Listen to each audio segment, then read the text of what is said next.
Hey, I mean, I don't know, man. your guess is Learn good, something new mine. every day, for sure. Oh yeah, for sure. There you Yeah. go. Right on, man. I learned that Hey. I don't quarantine. Yeah, today, man, Yeah. for Duke. We're going to learn all about quarantine today, man. Welcome, everyone.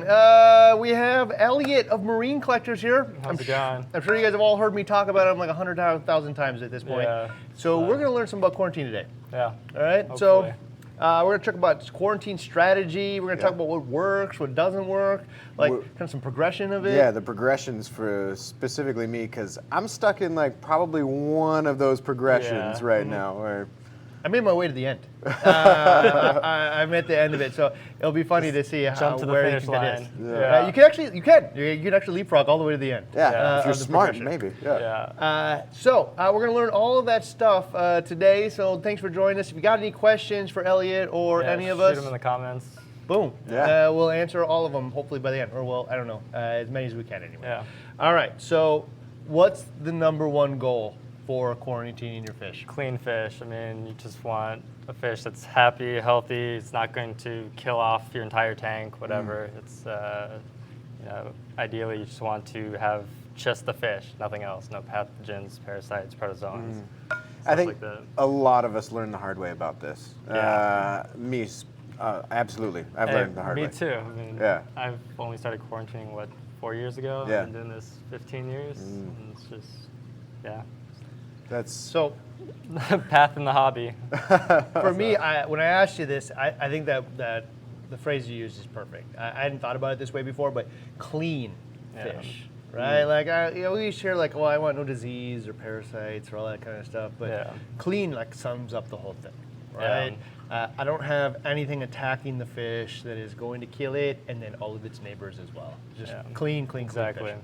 So that is the goal. We're looking for it to get rid of, like in most cases, like ick, velvet, flukes, and uranema is one that I'm not super familiar with. But and what you said is, if you treat for those 4 things, there's others out Yeah. there, but So the medications associated with those 4 things, they are the staple of what you should be using because they are a broad spectrum approach to finding the way to clean the fish.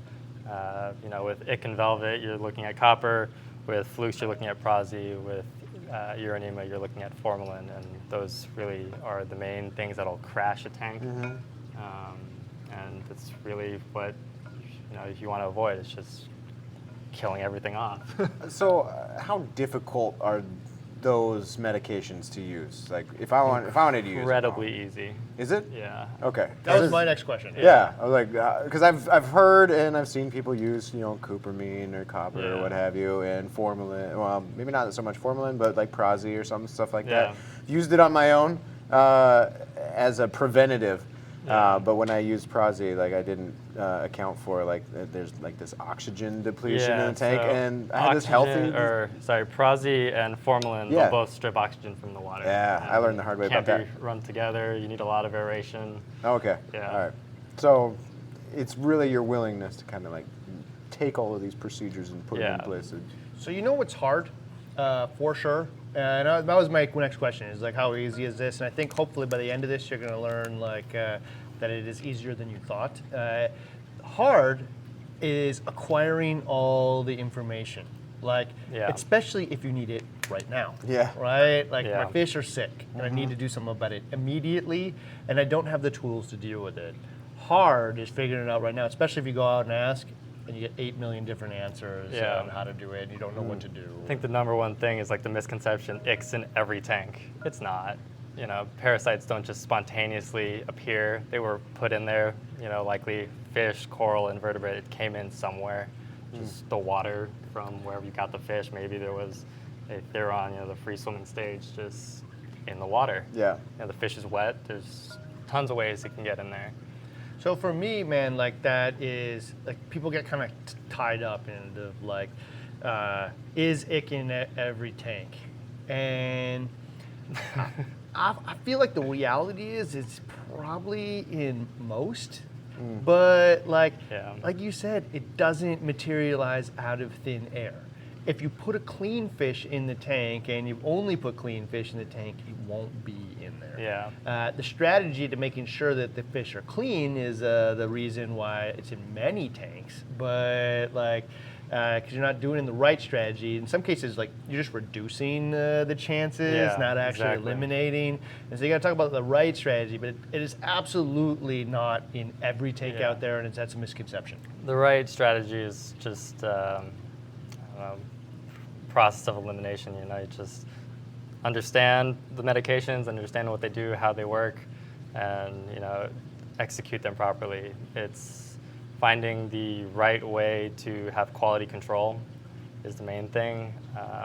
You know, and once you have that, it's just super easy. Personally, I think quarantining fish is a lot easier than keeping a reef tank. The quarantine, I think quarantining in that whole in this whole thing is probably the number one or one of the best examples of prevention being worth a pound of cure. It may not be on the fish that you get, but you have no idea. Yep. But if you quarantine, you can almost guarantee, and you would probably guarantee that this is. You know, for me, man, I think we can kind of hit on some of the ways that like most people are doing this, and the part that like is you know, important to me to get across is, if you go to the forums and you go to all the groups and stuff, and like everybody will tell you you should be quarantining, and I would say some people are, most are not. And some of the people that are not doing it in an effective manner either, right? And so it's lack of information on how to do this, and lack of information can be solved, right? So in a future episode, I don't know if I'm gonna fly down to his location or he's gonna come back up here. We'll actually do some like straight up how-tos to do this, build a system out, and just like make it really simple. Very easy to do, easy to follow. I think it might even be best if I go down there, because then we can see how he does it, and it's not going to be a lab, you know. It's going to show you like you could do this in your house too. Yeah, right. It can be done with a 20-gallon tank from Petco. It doesn't need to be super complex. You know, I actually have a separate quarantine system that I set up just for delicate fish that I can't run the system normally, whether it's temperature, like I have to run it cold, or the fish don't like certain medications. I can run it in a separate quarantine aside from my main systems. And it's really effective. Those fish still come out just as clean. It's just minor tweaks. So some of the other things that drives me crazy actually is the tank like shaming that goes along with quarantine. Like if you don't do it, you're a bad person, right? In reality, like a lot of people that are doing it wrong and killing more fish than they're saving, right? Yeah. And that can be solved too with information. But like, you know, which problem is a lot of people that are tank shaming each other are also not giving the information on how to do it, right? And so it's like, shame on you for not doing this, but nope, I'm going to keep all of the information for myself, you know? Or it's worth my time to berate you for not doing it right, but it's not worth my time to share the knowledge on how to do it. So there are people out there, so thank you for coming today to share some knowledge. I think that, I don't know, it's like an attitude stigma thing. You know, people, they're like, oh, well, you know, if I hold on to this information, I know how to do it. You know, it makes me seem more valuable than you, but that's not great for the fish. I mean, we're keeping live animals, and you shouldn't want them to be dying just because they're in someone else's care. I mean, I've heard that like a few times this year, and this is like so opposite of my DNA. It was hard for me to accept until I started looking around. But like, people hoard knowledge, right? And it's to like, you know, I'm doing this super things. If I'm the best painter, I'm the best whatever it might be. Like, well, you think it's like what like separates you, and it isn't, man. It's the execution, right? But like, if you share some knowledge, man, it's the next generation of people that will do something great along with you, right? So I saw like some comments in here about humble fish, right? You guys immediately chimed in like he's the man, right? He knows a lot. He knows a lot more than I do. You know, I'm not afraid to say that. Like, he knows his stuff. So like instantly I feel like we need to finally get him on as well, and we'll just keep learning, man, and share information, and we'll all get better together. So let's talk about the first method, man. So we have about 5 methods that most people will quarantine in their tanks. And Randy, I'm gonna let you take the first one. This is my go-to. It kind of still is sometimes too, but it's the dump and pray. I'm gonna float my bags. I'm gonna temperature acclimate. And I'm gonna dump the whole shooting match into my tank and start feeding. They're good. And it's worked. It's worked. I've ran into Ick, and I've ran into Brooke, and I've ran into all these different types of things, and And then I've had a stint where everything was good. I had all this fish. I kept adding more. Everything was good. And then there was one time I added this clown tang to my tank and wiped out everything. There goes everything I ever owned. Yeah. But does that mean I changed my approach since then? No. Sometimes I still dump and pray. But I would feel better if I would feel better about dumping and praying if I bought from somebody who did the work for me beforehand. Yeah. Right? So raise your hand if you've never dumped and prayed. None of you. Not one of you out there. Like, and if you are raising your hand, man, bravo to you. You're an example for all of us. Yeah, you probably watched the video that said only, buy quarantined fish or quarantine first, and you actually did the information right. And, Well, so I have over the years, man, definitely in the beginning, like dump and pray, right? Yeah. And like in my first tank, man, no problem. I never lost a single fish, man, other than like a couple that jumped out, right? Yeah. Like I didn't screen net tops weren't a thing back then, Yeah. right? And so like, and then I set up another tank, and like this time I'm going to quarantine because everybody Yeah. told me, and all I did is kill them all, right? Because I didn't know what I was doing, man. And and then after that experience, I'm like, man, I'm just more likely to kill them. And the tank that I'm just adding to a robust reef tank seems to be working. But the Yeah. problem is now you go to the forum, right? And you ask people, do you dump and pray? Do you not? And if I ask dump and pray to 4,000 people, 2,000 people will say, yeah, and I never had a Yeah. problem. Yeah. 2,000 other people probably won't want to tell you how they kill other fish. So Yeah. it looks like it's an effective method, but it is not. I don't know. I personally think that the problem is it's like that initial success people get hung up on, and they're just like, oh well, I had really good luck that first time, and then they're attached to that idea of why wouldn't it work again? And they just like, okay, well I'll just keep adding fish, and then it just takes the one. Sometimes it's not even a fish, and then it's just I kind of think that Crap like show. it's like flipping a quarter, man, like 50-50, man, whether or not A lot of times it could land on heads. it could. Like, yeah. So Very well am I going to could. set up a quarantine system and learn about all this just to avoid possible tails? Yeah. I don't know. But the problem is it's like a progressive thing, right? So I flipped a quarter with my first fish. Worked out. I flished them with one. The problem is each time I flip it, dude, like the chances kind of effectively go down. Yeah. And if I ever hit tails, I lost everything beforehand, Yeah. right? The whole thing is lost. So, and I think that's where people learn, along the line. Eventually, you just kind of stop adding fish. So there's lots of tanks here that, like, if I didn't have an effective strategy for quarantine, I would not add it anymore because they're my pets now, and I would rather have less fish than I want than risk the lives of those ones, right? If I Exactly. wasn't confident in the way I was going to go about this. So that's kind of dump and pray. I'm sure a lot of people out there are step one. Step two is quarantined at the fish store. Yeah. So Yeah, well, there was a local fish store here. That was one of the only ones that I've seen, and I think maybe one in Kansas that I've been to. But I've been to a lot of local fish stores, and you see that. There's some tanks there's some fish in their display tanks that obviously have signs of parasites and disease. Yeah. Big box stores, namely, for some of them.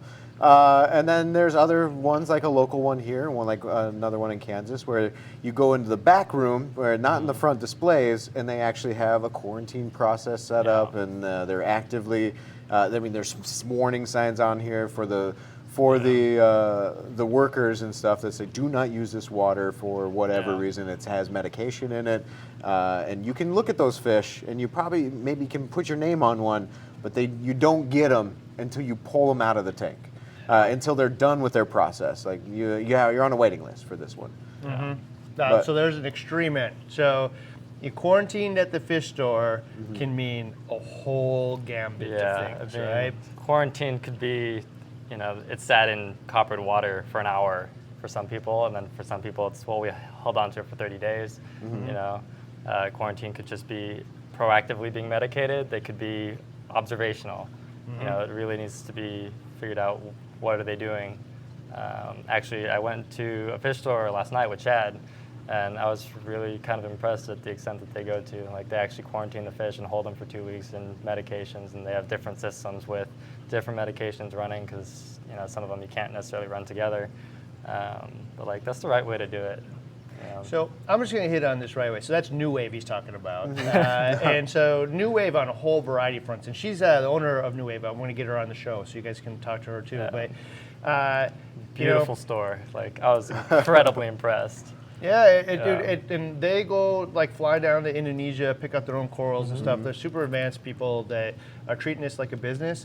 And so as a business, like, you know, you can think about it like, oh, those people are out for the money, right?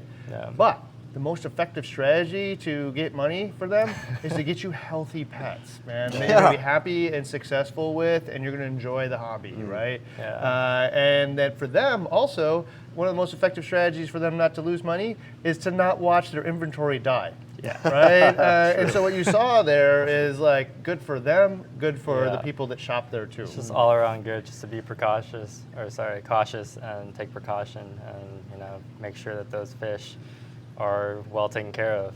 It's just the way to go about it. You know, hopefully that's the way that the hobby kind of goes, you know, or the direction it gravitates towards.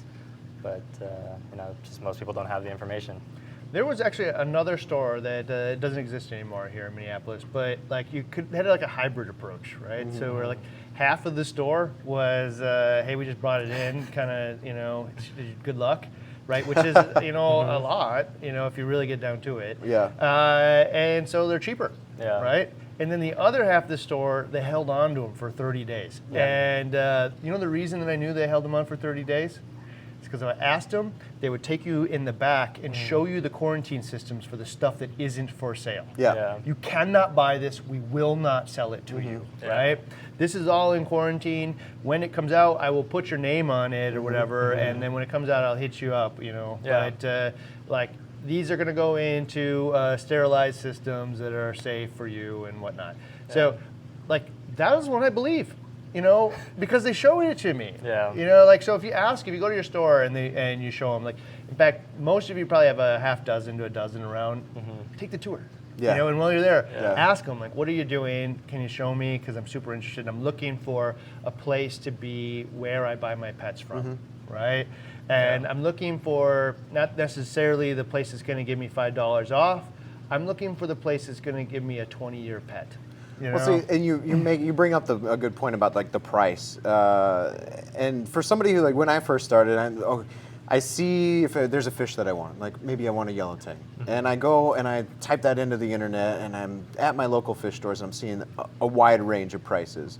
I don't know what that price means. So if I'm going to a big box store that doesn't quarantine, I might get that thing for like super cheap, and I don't understand the value of that one that's being held back there for 30 days, and I can't buy it right now, why it's marked up like 20, 30, 40%. Yeah. But there's value in that, and you learn the hard, and in some cases, if you don't listen, it takes learning the hard way to figure out what that value is. Unfortunately.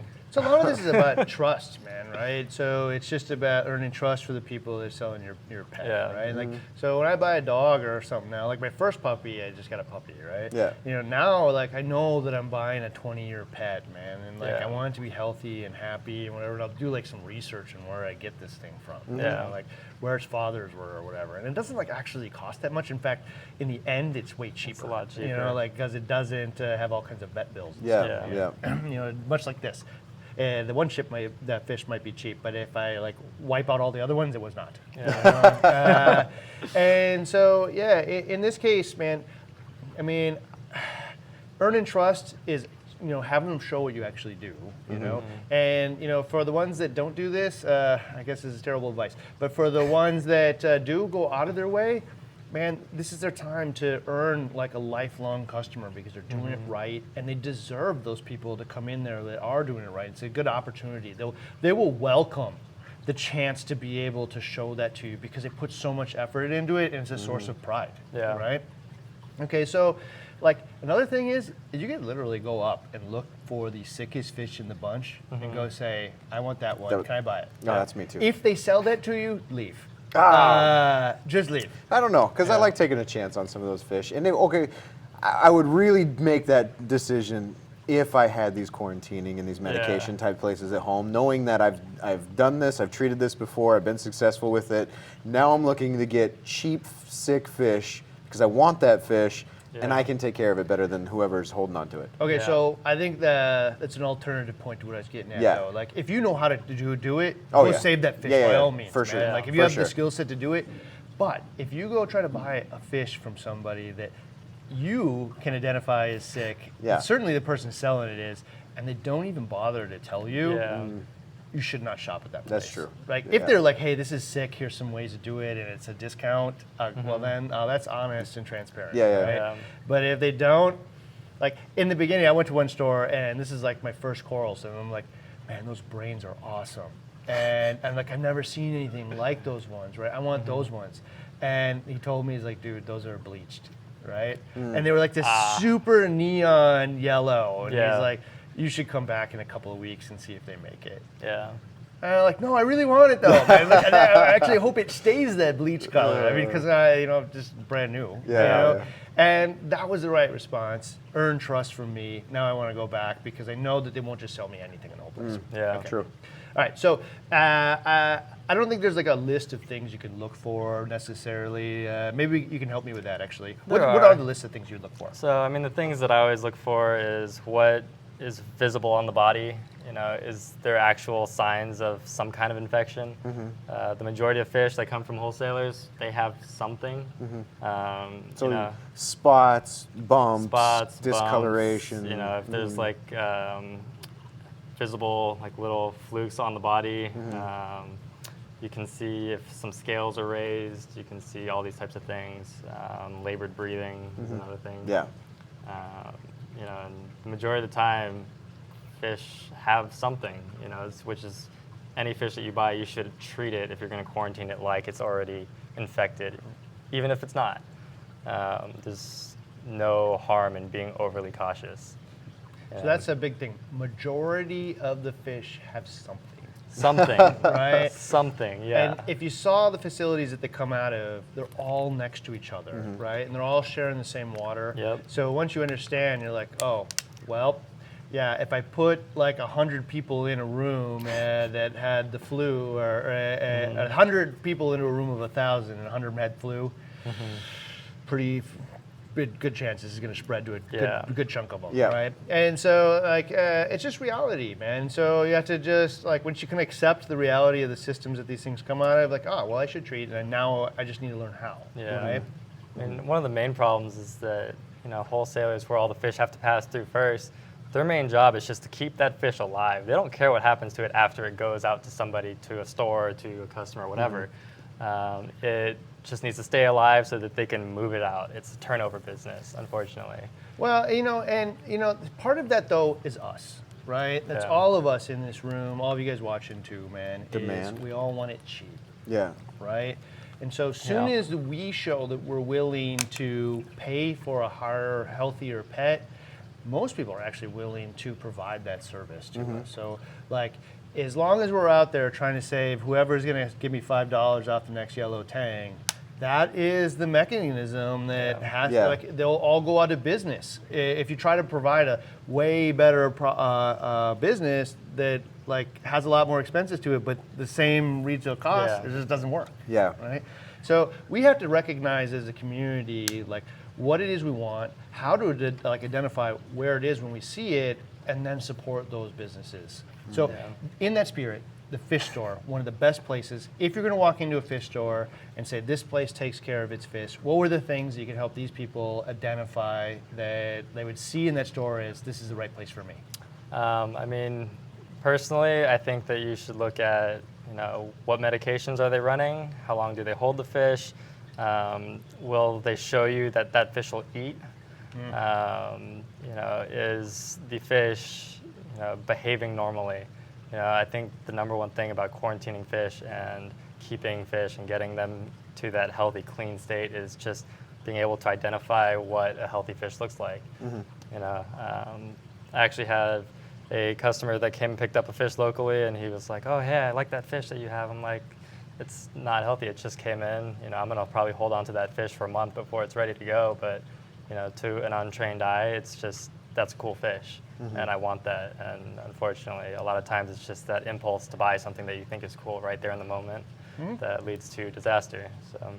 I mean, like most of us have been guilty of that, though. Yeah, You know, it is what it me is. too. Like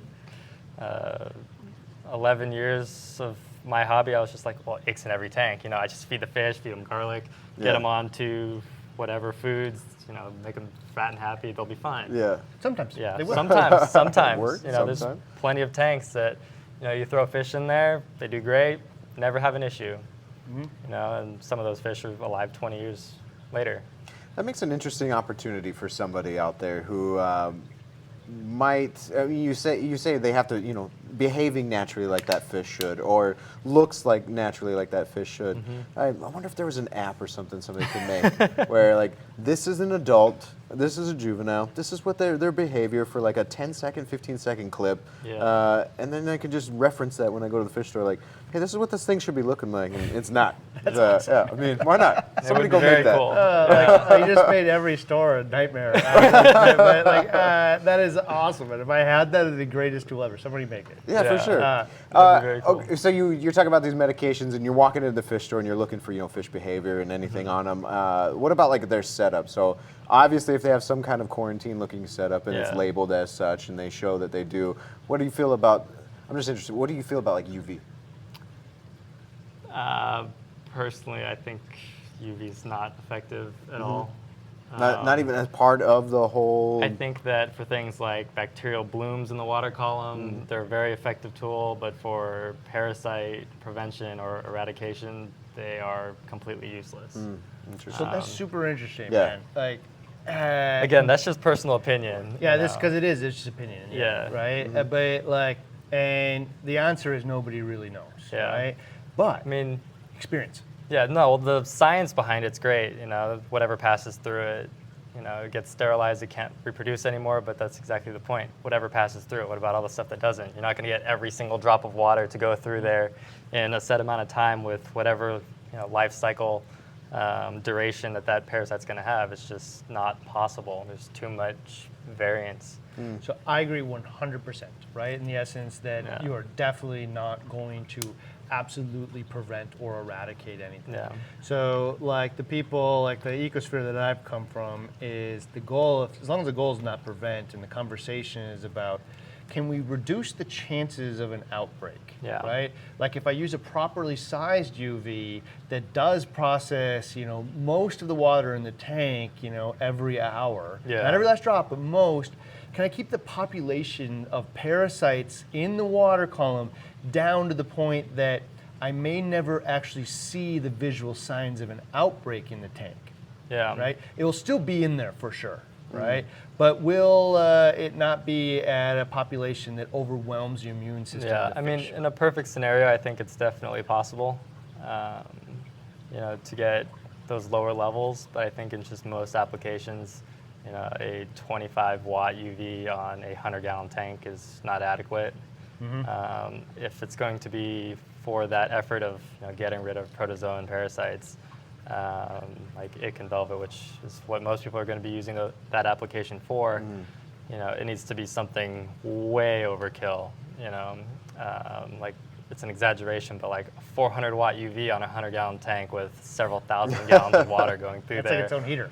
an hour. You know. All right, so this is, I'm just going to go out on a limb here and say that there's a reason why your opinion is this. Right? Yeah. It's because you have a better solution, right? Yeah. Which is actually treat the problem effectively and not worry about a Not UV. worry about it. Right? Yeah. The UV is irrelevant if I treated it properly in the Yeah, beginning, right? So I agree 100%. So I think you're going to find, actually, if you go into the UV camps, you'll find that division, right? Which is UV is effective if I don't actually want to do quarantine. For Yeah. people that know how to do quarantine effectively, UV's garbage because I have a better tool, Yeah. right? And so, like, even internally, I'm sure some of you are raising your hand like, oh yeah, that was me. That like I wasn't doing this, so I was trying to kind of cheat the system, and I do believe you are. I do believe you are reducing the chances. Yeah. But again, because nobody shared the knowledge with you on how to do this easy. And we're going to keep getting down this path of how to find out how to do it easy here, and we'll also do that other episode again. But like, once we get the knowledge out there, share it and show how to do it easily, maybe that kind of stuff is irrelevant. Again, Yeah. there's other reasons, but you know, I would That's just a good question. leave the technology, at what they do best. I personally think that UVs are incredibly useful for bacterial blooms. Like I have one on my shark tank at the shop because we feed that tank a lot, and occasionally the water will get kind of cloudy because there's a bacterial bloom because we feed a lot of really high fatty foods. And but on my reef tanks, on any of the display tanks that I have, really high-end fish in, they don't ever have UVs. I mean, I bought this one time just for this specific application, but other than that, every other one I haven't used. Yeah. So Because there's no need. Yeah, exactly. So I'm gonna double down on that, right? I'm questioning whether or not I need a UV set up for parasite because I get my fish from Elliot. yeah, I mean, I'm for real. Well, because I know that they're already quarantined. Your plan is to run 2 UVs, one at the algae rate and bacterial rate, and one at the protozoan rate. Yeah. So at the amount of money that I'm probably going to spend on fish, I might just do the UV just because. yeah. It's not going to hurt anything. Yeah. Definitely just added precaution. Yeah. But do I need it?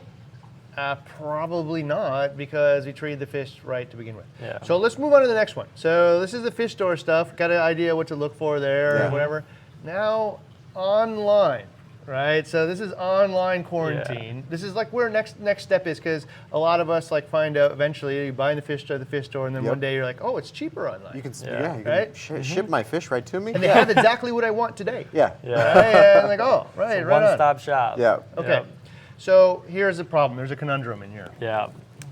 The reason that you're shopping online in many cases, sometimes it's convenience. It's shipped to my house and they had it available. But a lot of times it's because it's cheaper. Okay, cheaper with pets never means better. Oh, I mean, I shouldn't say never. Almost never, man, right? And so, I also can't see it now. I can't see it swimming around, all the behavior you're talking about. I can't really get a definitive answer on quarantine and stuff. And if it doesn't explicitly say what they do in quarantine on the website, it's probably just moving through, and probably not doing anything. So do you know of the online places that who does quarantine specifically well?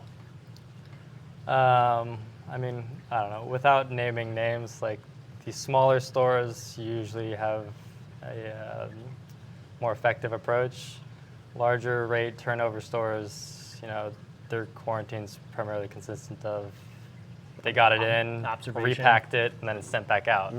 So quarantine could be, in I think a lot of cases, the fastest, cheapest way is observation. I won't send you a sick fish that I can see is sick. Right. Then the other opposite of that spectrum is we have the month-long treatment, and combined with observation, combined with the people doing it have a lot of knowledge on what they're doing. All right. So if anybody thinks that both of these things are going to cost the same, it's probably not rational. Right? To have a holding facility where I can kind of just keep moving fish in and out, not that expensive. If I actually have to take all of the stock and feed and care for them for a minimum of a month before I can actually sell them, that's a really big endeavor that takes up a lot more space and all kinds of things. And they're also having mortalities along the way that now they're eating up the cost of instead, Exactly. So, for me, I've shopped online for fish probably just as much as I've shopped in the store.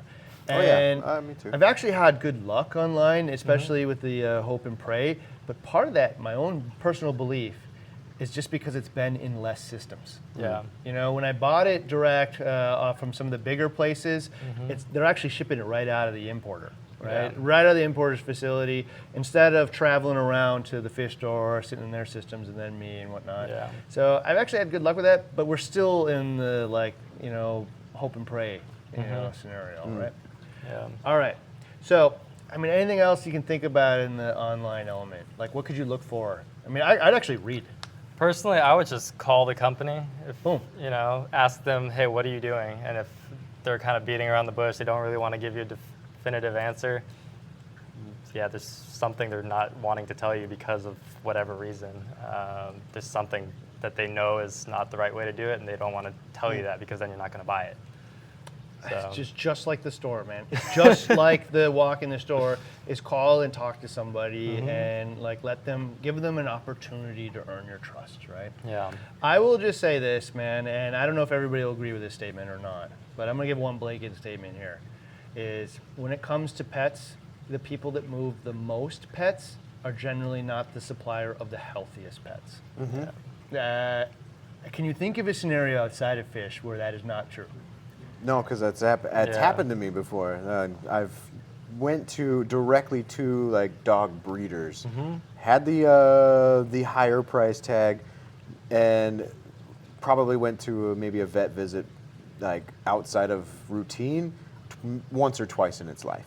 And then I went to a big type puppy mill type of store and saw the dog, paid a little less for it, and right off the bat, issues with sinuses and multiple vet visits. And then there's like, I got lucky on, like Craigslist and bought pets on there that have lasted, healthy, happy, same. But that's really a crapshoot It's not just too. fish. It's That's a all small volume, pets. actually. Yeah. The person that's doing like your Craigslist thing is like, I can't, blanket statement what they're doing, but. And it could even be a breeder you're finding on Craigslist. You don't know. I mean, Yeah. So, but I don't care if you're talking about hamsters. The person that breeds Yeah. the most hamsters versus the smallest doesn't mean that you're better at it. In fact, you're putting more room in the people in the room with flu. That'd be like lizards, birds, cats, dogs, and I'm just gonna throw fish in. And also, if you call up to some of the smaller shops, you're probably more likely to get somebody on the other end of the phone that's going to be capable of telling you what they actually do. And so again, earn that trust. You're getting your pets from somewhere, earn trust from the place.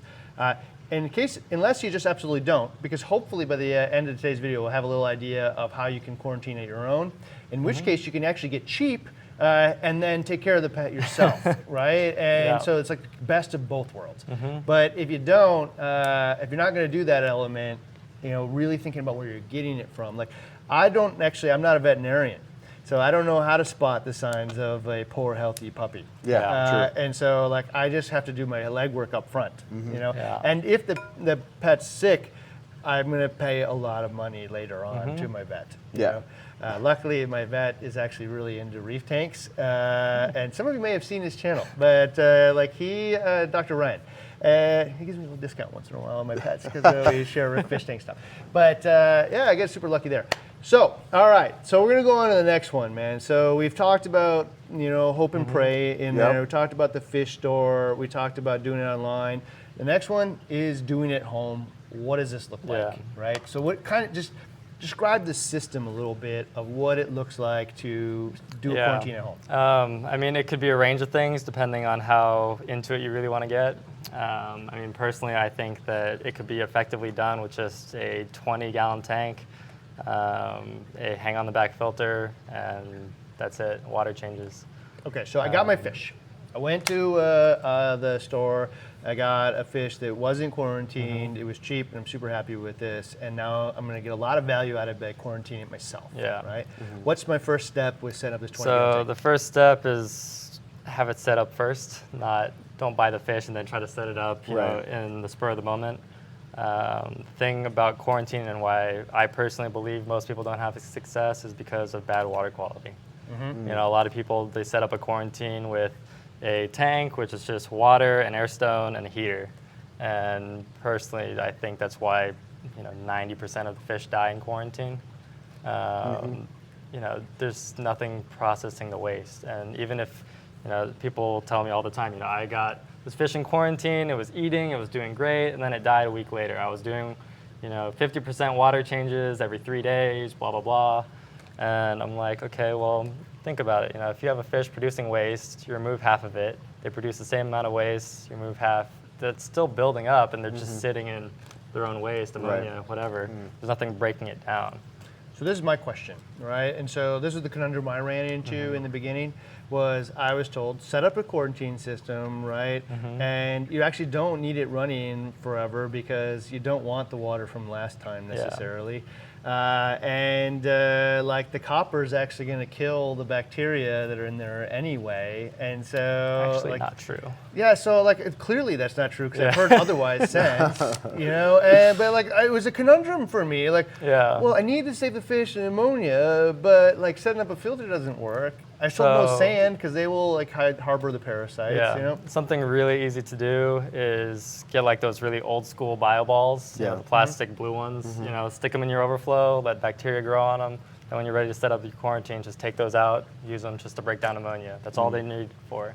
So we've done that actually with the bricks from Brightwell, the export bricks. And so like we put them in systems all the time because I know I need to rapidly cycle other tanks for experiments and stuff.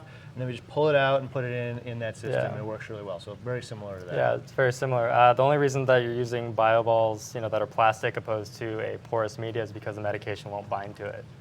So even better, man. Use the bio balls instead. Yeah. So are you just going to put them like in a trickle type filter, or are you just going to let them be in there? Ideally, they would be in a trickle type filter, but you can throw them in a hang-on back filter. Take out the carbon, pre-filters, whatever. Yeah. Throw them in there. Just pack it, water flow. If you really wanted to, you could put an air stone on the bottom. Bacteria that grows, that's going to be breaking down ammonia, does a lot better in an aerobic environment. So the more oxygen that they have access to, the more waste they're going to be able to process, and the faster that's going to happen. How about seeding like a sponge filter? And you kind of get the best of. Like, personally, I'm not a fan of sponges or the just that type of mechanical filtration, just because a lot of debris gets trapped there and it fouls the water a lot faster. I mean, in my personal opinion, I think that just basic biological and really big water changes is the way to go. Do you use like the clip-on or hang-on like ammonia type of tests that you visual cues, so I can walk by? I kind of treat my quarantines as like almost like a cycling tank. I get the filter or the biological filter established, and then once I know that it's good and primed, I'm not expecting a big ammonia spike, and I guess it just comes with time in the hobby and experience. You can kind of judge, well, if I throw a fish into this reef tank, there's not going to be an ammonia spike. Right. That type of confidence that you're going to end up building. But, so what about like bacterial boosters? So like we're doing an experiment here pretty soon, and like Brightwell came out with like a fast, like microbacter fast, right? And this one is like a live bacteria. It's designed to cycle a tank in like a matter of days, right? Well, that's so cool. And we're actually going to do experiment with some Senais and stuff, so you guys will actually see it work. But like, so if I can, take those balls out of the tank, right? And that's like kind of a natural filtration. And then as a secondary thing, use definitely. like a $10 bottle of, not a portion of a $10 bottle of this stuff to boost it. Value? Definitely. Okay. So now we have a tank that is established. We have taken it, some from a tank preferably that's already established and got the bacteria on it. Maybe we boosted it, but we got some kind of filter that's going to process the water reliably. Now, okay, I put my fish in there, and it looks clean. I don't see any thing on it. Yeah. What's step one? Treat it anyways. I guess blanket or the most broad spectrum approach that you can do is just to have the medications that are going to treat for the big, or I should say, the main parasites or main problems that would crash a tank. And then if something else arises that those medications don't treat for, you can do those independently. So are you going to do them in series or all at once? So the protocol that I've kind of developed over the years is I run a base of copper or nitrofurazone. I run chelated copper sulfate and just nitrofurazone powder. And then those are running 24/7. The levels never fluctuate. I do like 100% water changes every 3 to 5 days. And like, I do mean 100%. Like I'll pull all the fish, shop back the system out, let it dry for a little bit, and refill it with already pre-medicated water. So there's no, fluctuations in concentration. And then alternatingly, I'll do formalin and prosy to the system just to keep it clean. The dose to the system is actually not to treat the fish. It's just to keep the system clean so that stuff doesn't grow and spread.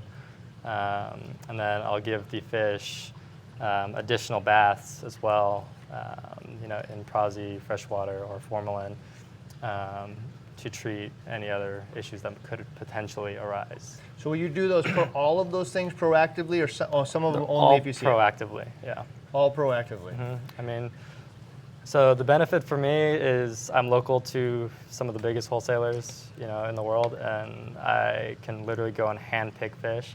If I know a fish is sick, I most of the time won't buy it. But I have that, head start of I can see the fish, tell that it looks clean, and I'm already getting that head start, opposed to, just blindly ordering off of a transship sheet, and the fish comes in just half dead, covered in urinema, flukes, velvet, ick, stuff like that. So in my home, like, you obviously have multiple tanks to do these, and each one of your tanks is specifically designed for like a medication or an approach or something. So they're run together. Okay. Copper and nitrofurazone can be run together. Nitrofurazone is a mild antibiotic for like surface infections, and copper is going to be for protozoan parasites, so namely ick and velvet. Yeah. The antibiotic or the nitrofurazone is mainly so that you are going to be preventing any secondary bacterial infections. Maybe the fish has some kind of body injury, or something from shipment. Maybe it got banged up. Maybe it's got ammonia burn from being in a bag too long. Any of those types of things. Those are the kinds of things that nitrofurazone will handle most of the time. And then the other two things you treat independently. You can't run prosy and formalin at the same time because they do strip oxygen out of the water. Yeah. And if you do them at the same time, you'll likely just suffocate the fish, unfortunately. Really good oxygenation is really important. And so that was another good tip there. I mean, I don't even know if I was paying attention to oxygen when I was doing the first few times, right? Yeah. Probably not. The fact that I wasn't in my repertoire remembering to do that. So nobody told me. Yeah. All right.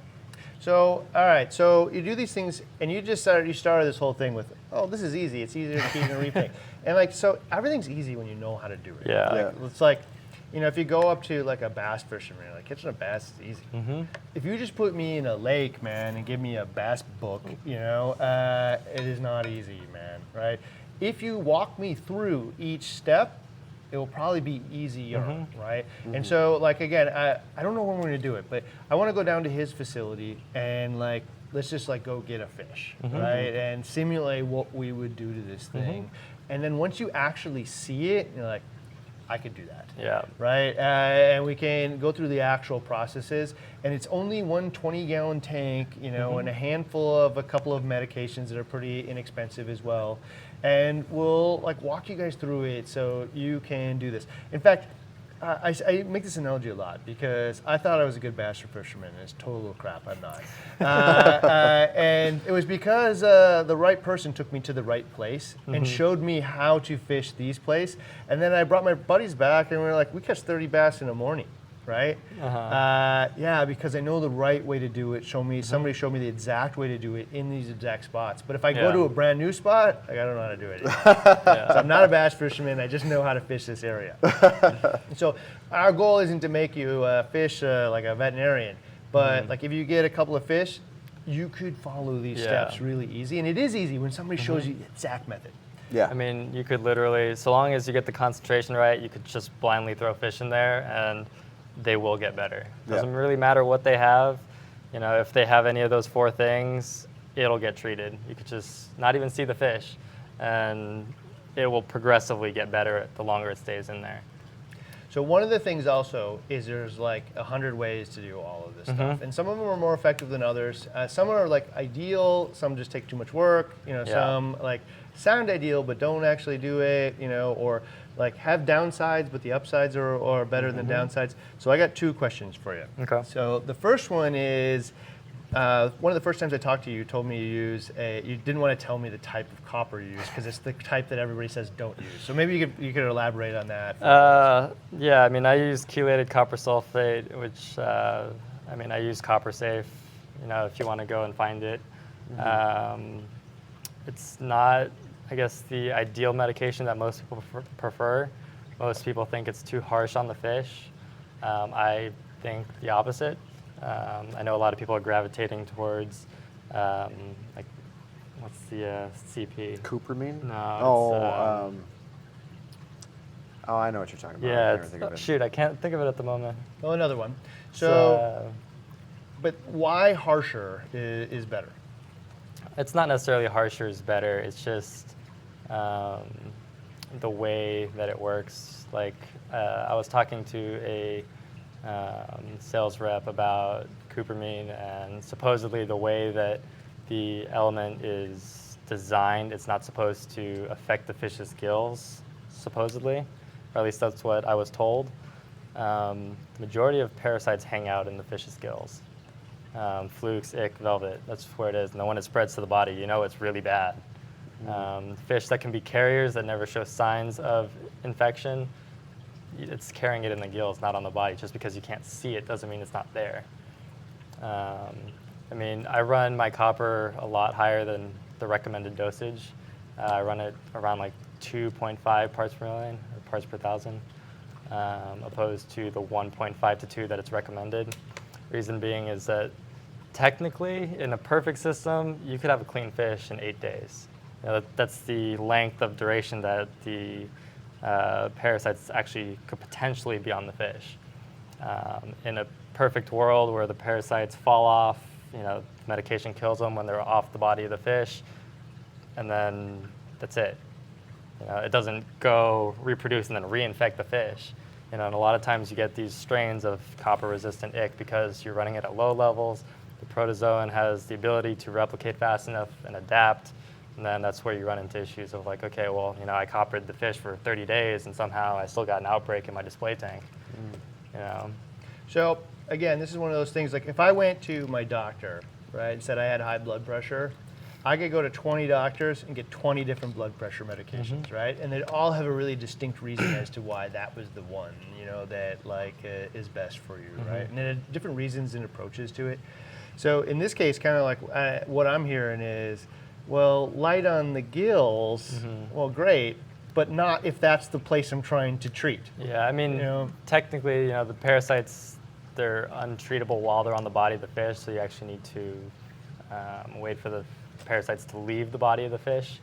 But I don't really see the point in creating any safe area for there to be, you know, parasite living. Okay, so this is the next one, man, and I'm going to be really curious to hear the answer to this one. So many people who try to fight ick say the only real method is tank transfer method, like catch them in the middle of those cycles, right? So I actually like tank transfer method a lot. Oh, right. It's a lot of work, but if you do it absolutely perfectly, it's an incredibly effective method of quarantine.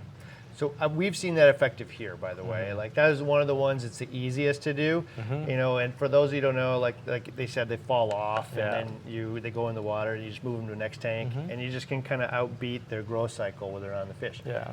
My concern's always been that no matter what, I'm gonna get some of that water from the last one to the next So one. it's not foolproof, but the thing that I like to do is between transfers, you can do like a 3-minute freshwater dip to essentially rinse the fish.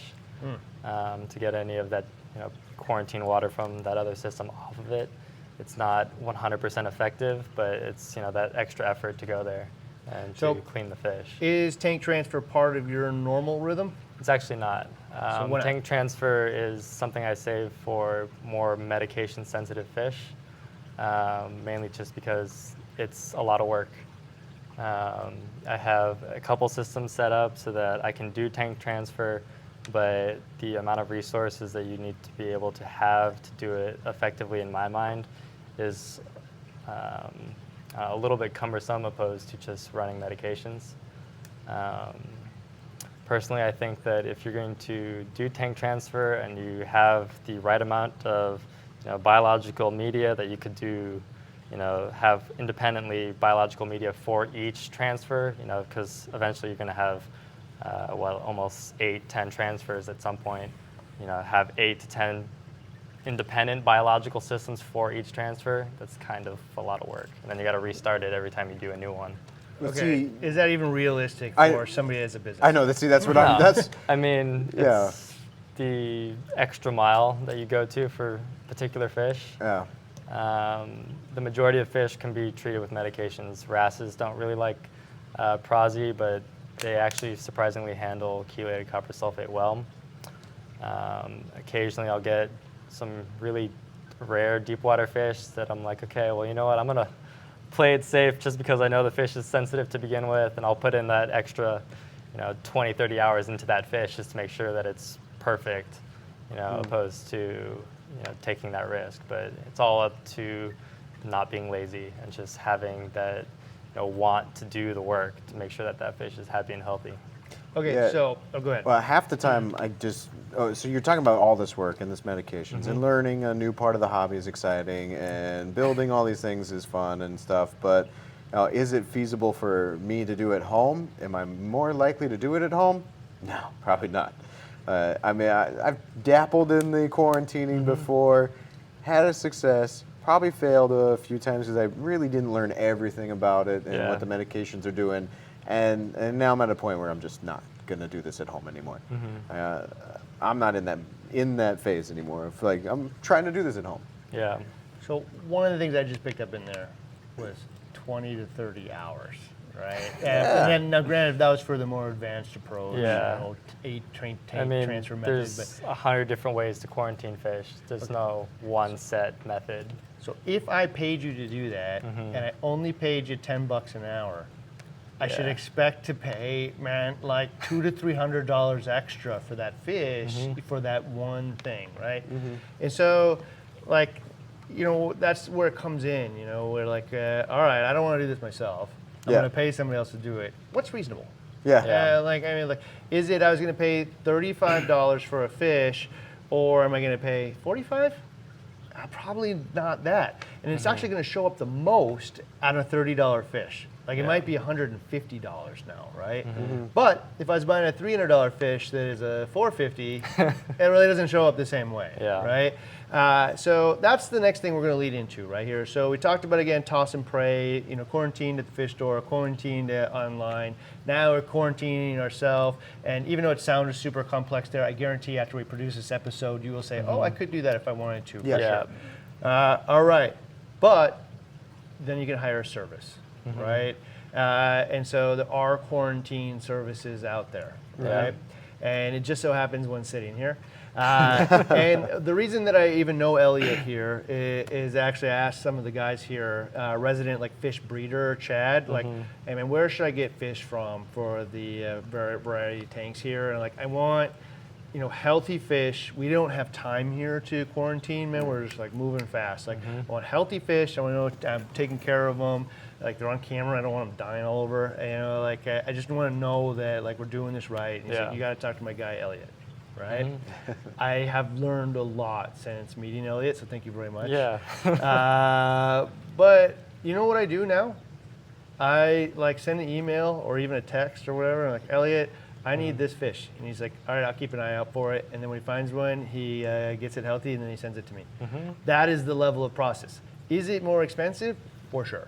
Should be, though. Yeah, but is it more expensive than killing stuff? Nope. Does it feel good to know that I'm adding healthy fish to my system? Yep. And so, that's kind of your existence, right? You could look at it like you're selling fish, but really you're selling a service. Yeah.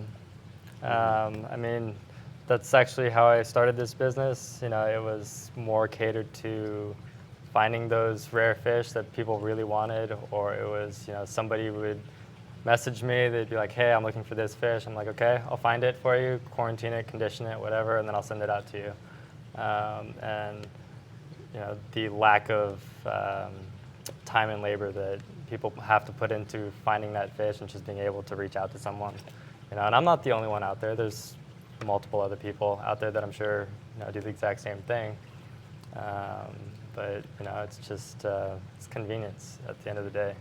I think that this is the wave of the future, man. Because the reason that I didn't use it before is because I didn't know it existed. Yeah. Right. Yeah. End of story, man. Now that I got a fish, a tank that's full of fish, but I want to add one down, I don't have to be terrified that I'm going to get them all sick. I know that this is taken care of.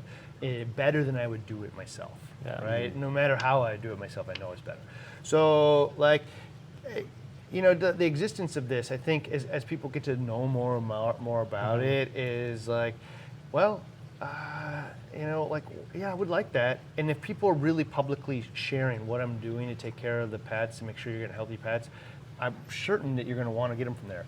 And one of the things here is like, this isn't scalable, right? You can't do what you do and do it 50 times as big. Yeah. There has to be 50 other people. Definitely not. I mean, I do everything start to finish myself. You know, everything from pulling the fish to sending the boxes out. Like nobody else does anything else except for some website work, but everything that has to do with the actual care of the animal, it's done by me and only by me because of the quality control that, you know, I provide, opposed to, you know, hiring somebody, which, you know, I'm definitely wishing that I could, you know, to do some of the other things, but I won't have that level of confidence that we're sending out really healthy pets. Every tier, the expectations kind of goes down in terms of like, one person, I know I can do this well. Yeah. I'm pretty certain I can get a team around me to do it well, but they kind of lose a little bit every way.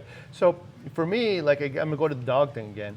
So I had like my fiance had 2 Pomeranians. One was pet store, one was breeder.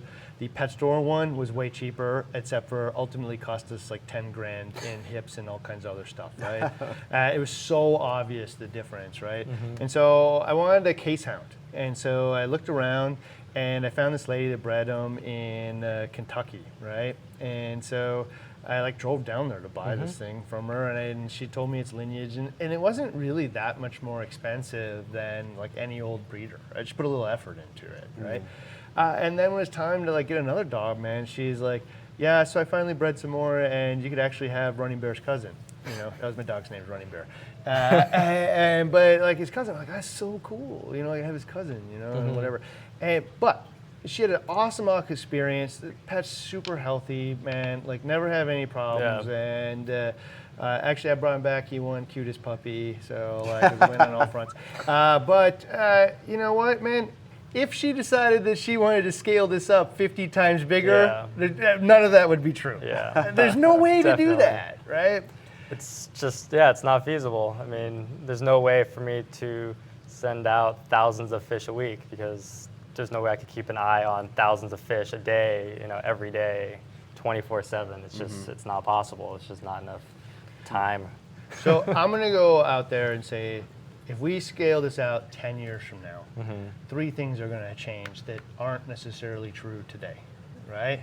So, A, we're going to get the information out there on how to do this yourself properly and effectively and safely in a way that you are way more likely to increase your success rates than decrease them, right? Guarantee that that is going to exist in the next few years. I also think you're going to see a lot more Elliots of the world that are catering. You're telling them, I want a pet. I don't want the cheapest fish I can find. I want a pet, I want it healthy, and I want to protect the pets I already have if I don't want to do that myself. And I also think, man, the stores are going to flourish in the ones that like effectively show you how they're doing this themselves, and you can go and shop for them in the way that you want to. Because there's a special experience of going to a fish store and picking out your fish and bringing it home. And the ones that are going to be the most successful in 2020 to 2030 are the ones that just keep, you know, refining that experience, not just getting you cheap, but getting you healthy pets that help you be successful, right? That's my prediction for the next decade. Those things are, and those don't all exist right now in the way that they should. Yeah. But I think they will. Eventually. Hopefully that'll be the case. So I think that wraps up a little bit of this. So we got questions. I'm sure you got a handful of them there. Randy, maybe you can read off. We are, all right. Yeah, well, we're already over an hour, but we got to answer some questions. This was a super fun one for me. I can't wait. Let's take care of a couple administrative stuff here. Glenn Rudolph, thanks for $4.99, and he's been looking forward to this episode since episode 19, WWCBRS. Right on, man. Glenn, thank you. Thanks, Elliot, he says. Lewis, $5 from Lewis, who says a fish purchase from marine collectors is, let's see, just dump and eliminate the prey aspect. That is such a great way to say dump. Don't need to pray. That's awesome. I like it. Awesome. $2 from Matt, who says, Elliot's thoughts on chloroquine. That's what I was trying to think of, yeah. Okay. Chloroquine phosphate can be effective. You need to get it from a vet though, and it can't have decomposed in any way. I think main issue with chloroquine phosphate is that it just degrades over time. So if you get a batch that's been sitting out, you know, the potency that you're going to be treating your fish with is, you know, it could be anywhere. So buy it, if you're going to use it, then throw it out so you're not tempted next time. Yeah, and then get a new batch. Okay. Yeah. So I'm not familiar with that, what that is. So is that like a ick treatment or? Yeah, it's for ick and velvet, I believe. So it's an alternative to like the? It's alternative to copper. All right. Interesting. It's supposed to not be as harsh on the fish either. So you don't use it though? I do not. Okay. No. Ross B. Reefins asks you, Elliot, I want a group of yellow or red cardinals. If your site doesn't list them, is there a way to put in special requests? There's definitely a way. Personally, just because I kind of think that my own prices for common fish like that are really outrageous, I can definitely point you in the direction of some other people who like to do common fish and do very similar things to what I do. But if you're set on getting them from me, I will be more than happy to work with you and, you know, get those fish for you. So this one is interesting to me, man, because like, I've heard you say that before. Yeah. Right? And like, it's, you know, and again, it's really hidden like in an expensive fish, the service that you provide. But even if I'm doing a yellow tang that costs $50 on the open market, like it's just normal fish, I'm still willing to pay for that service, right? And maybe I won't get them all, like instead of getting, you know, a bunch of yellow tangs right this moment that I want, maybe I'll just get them as I can afford them. But like I know I'm adding healthy fish, so I don't know. I mean, you know, that's pretty cool that you're willing to, you know, send some business other places. But also, healthy pet's worth a healthy pet. So I don't know. Totally up to the customer. I mean, I never push sales on people. You know, I'm not the type that is going to say, hey, you have to buy this fish, because I'm trying to sell you something. You know, if you know how to quarantine, you know where to get it somewhere else cheaper, by all means. You know, I'm also a bargain shopper. If it's cheaper, chances are I'm going to buy it cheaper. You know, it's just the way of it. All right. Cool. Next. Derby City Reefer says, does Elliot recommend QTing fish bought from you? Yeah, so That's a great question. Great question. Yes and no. I think that if you want to quarantine your fish, you should do so. Just because I quarantine your fish does not necessarily guarantee 100%, because we're dealing with live animals, you know, live parasites. There's a lot of, you know, fluke things that can happen. So if for your own confidence you want to quarantine additionally, I think that that's great. I don't necessarily think that it's necessary because of the precautions that I take. Like, I'll never send a fish out if I know that there's something wrong with it. Like, I've called so many customers, be like, hey, I need to delay, you know, your box for another week or two or something because I saw this pop up and I don't want to send you an unhealthy animal. I'm going to read into this one. Okay, so the safe answer to that question is yes, you should quarantine it.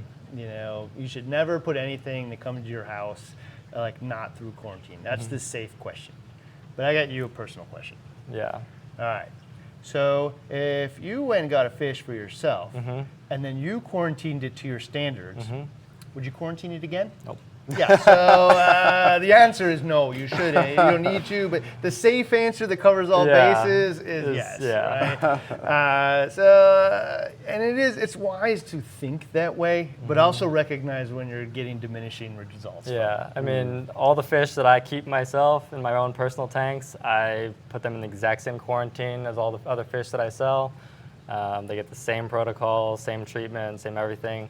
You know, I like to keep a lot of fish like Achilles tangs, and those are like the magnets for, you know, protozoan parasites, ick or velvet, and I've never had an outbreak. We You know, haven't knock had on them here wood, but from you either. Yeah. In fact, there's many people that have commented on that specific thing here. Yeah. It's super hard to take care of fish. Not hard if you do it right in the beginning. Yeah. All right, next. Let's see. Well, I saw one in here about can you explain the acclimation procedure from feet for a fish? So acclimation, like you got it, like you're transferring water. Is it the acclimation procedure that I Like, send out, like the acclimation? Probably guide? like if I got a fish from you, Yeah. and how do I acclimate it? So there's an acclimation guide in the box. Perfect. Basically, my recommendation is just to float the bag, get the temperature as close as possible, and then do like a really fast drip acclimation after that. A lot of people always, they rush to open the bag because they think the fish is going to suffocate. I pack my fish for 48 hours in transit minimum. You can put that fish in the bag, in the tank, just let it float, let it get temperature acclimated. Do a fast drip just to acclimate some of the water chemistry and throw it in. I do put a ammonia blocker in the water, so you never have to worry about ammonia burn. Some of the more conscientious hobbyists will be like, okay, well, that fish has been in the box for a day now. It's making waste in the bag. I want to get it out of that water as soon as possible. It's not really an issue when I send fish out because there's something to counteract that so the fish doesn't get ammonia burn. But It's interesting because I always thought that you should do it fast too, and I didn't have a reason as to why. Like my reason actually, one of them is the slower you do it, like because a lot of people will float it and then take the bag out and then do this really slow acclimation. And Well, the temperature is going to change, yeah. Yeah, it's going to go back to 70 degrees in the room. So, okay, well, at least I feel confident.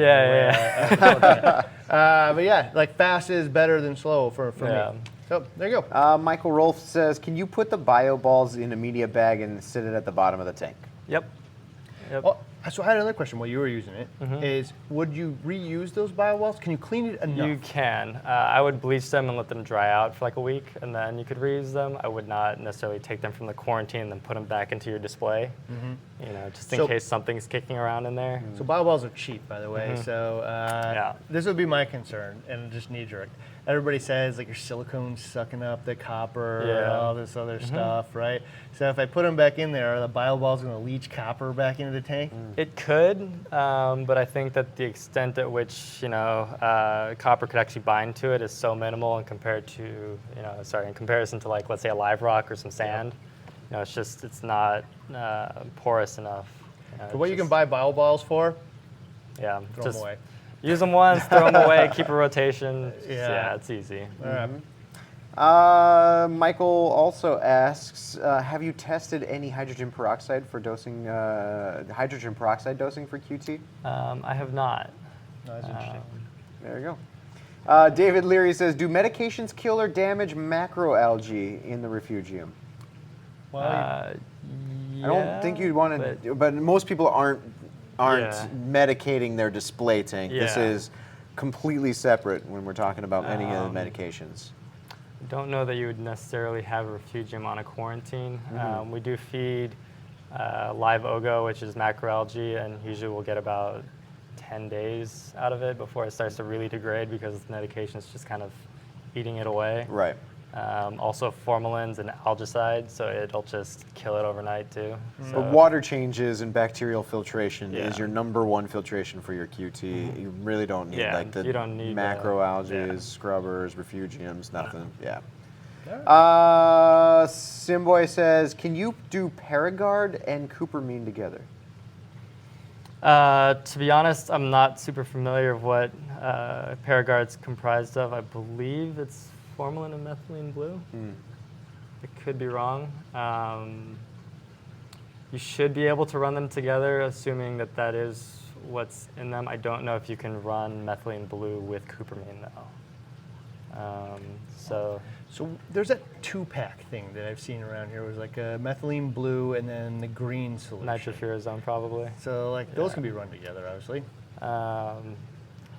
Yes and no, but I don't know if they're necessarily compatible with other medications that you'd be running in a quarantine, like by themselves. I will say though that we saw losses doing this, which leads into the next question right here, which is good.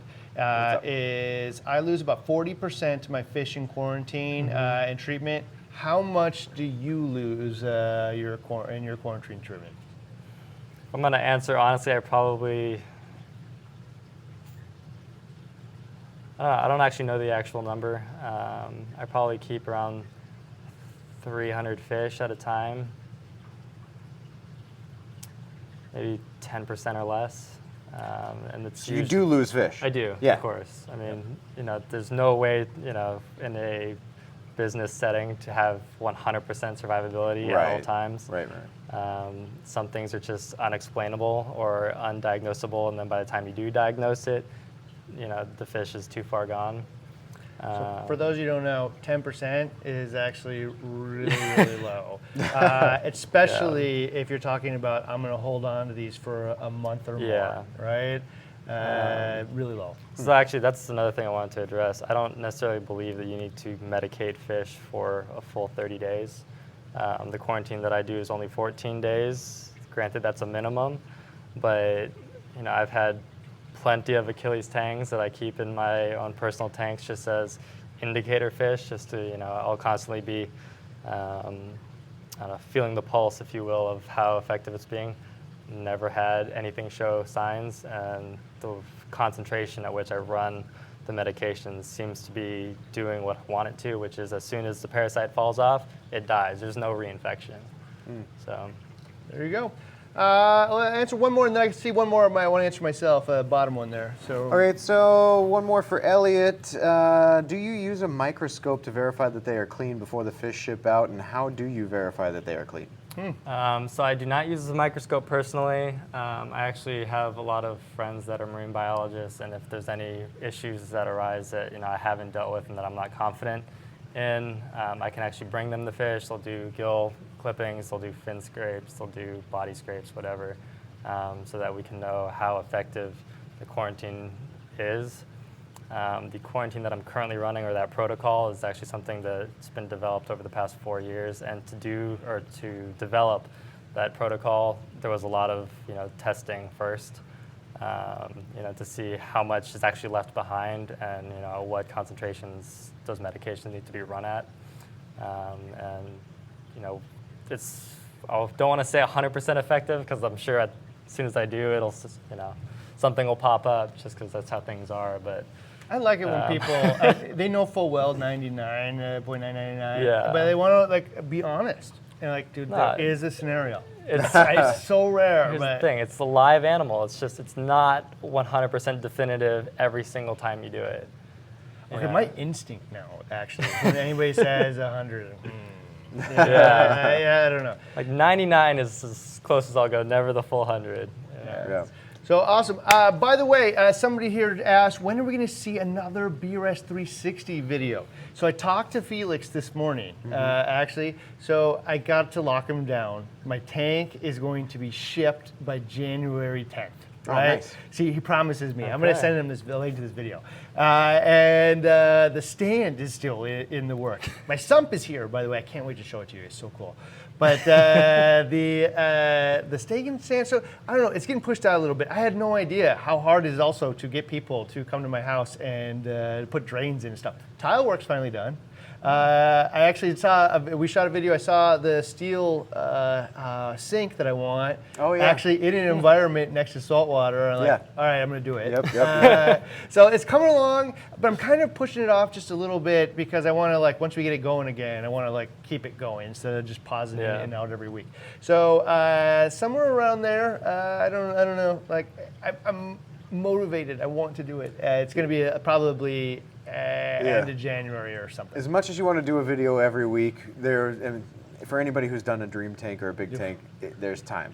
There's lulls in the whole building process. Well, what I was just sharing with Elliot here is once the tank is in place, and then the stands there, the tank's there, and the sump's there, well, now it's only me and Randy, and we will muscle through. We will do whatever it takes to get it done for the next week.